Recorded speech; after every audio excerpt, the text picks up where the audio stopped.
Update 3. Hey, everyone. It's been about 3 weeks since my original post, and a lot has happened. I wanted to give you all an update on the situation with Lauren and her pregnancy claim. First off, I want to thank everyone who commented on my original post. Your advice and perspectives really helped me gain some clarity on the situation. Many of you suggested that I should stand my ground and insist on proof, while others pointed out that I needed to be prepared for the possibility that Lauren might actually be pregnant. After a few days of radio silence following our confrontation, Lauren reached out to me via text.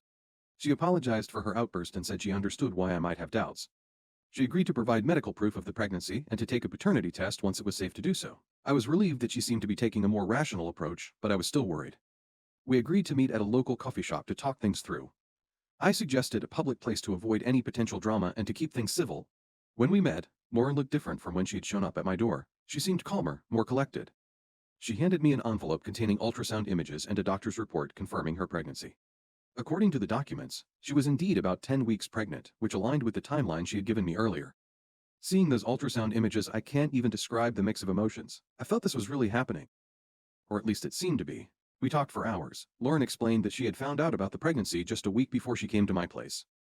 She said she was scared and didn't know how to tell me, especially given how things had ended between us. She admitted that her approach, showing up unannounced and making demands, was wrong, and she apologized for it.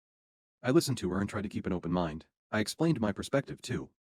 How her past behavior had made it difficult for me to trust her words alone, and how shocked and unprepared I felt when she dropped this news on me. We discussed our options. Lauren said she wanted to keep the baby, but she understood if I wasn't ready to be a father. She said she wouldn't force me into anything, but she hoped I would be involved in the child's life. I told her I needed time to process everything. The paternity test was still on the table and she agreed to it.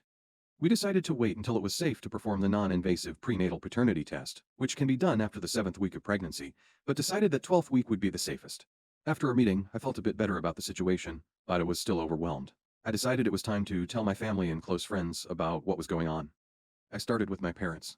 To say they were shocked would be an understatement. My mom was torn between excitement at the prospect of being a grandmother and concern about the circumstances. My dad was more skeptical, reminding me of how volatile my relationship with Lauren had been. They both supported my decision to get a paternity test and urged me to be cautious, telling my best friend John was next. He was surprised but supportive. He offered to be there for me throughout the process, whatever I decided to do. He also suggested I might want to consider talking to a lawyer to understand my rights and responsibilities just in case.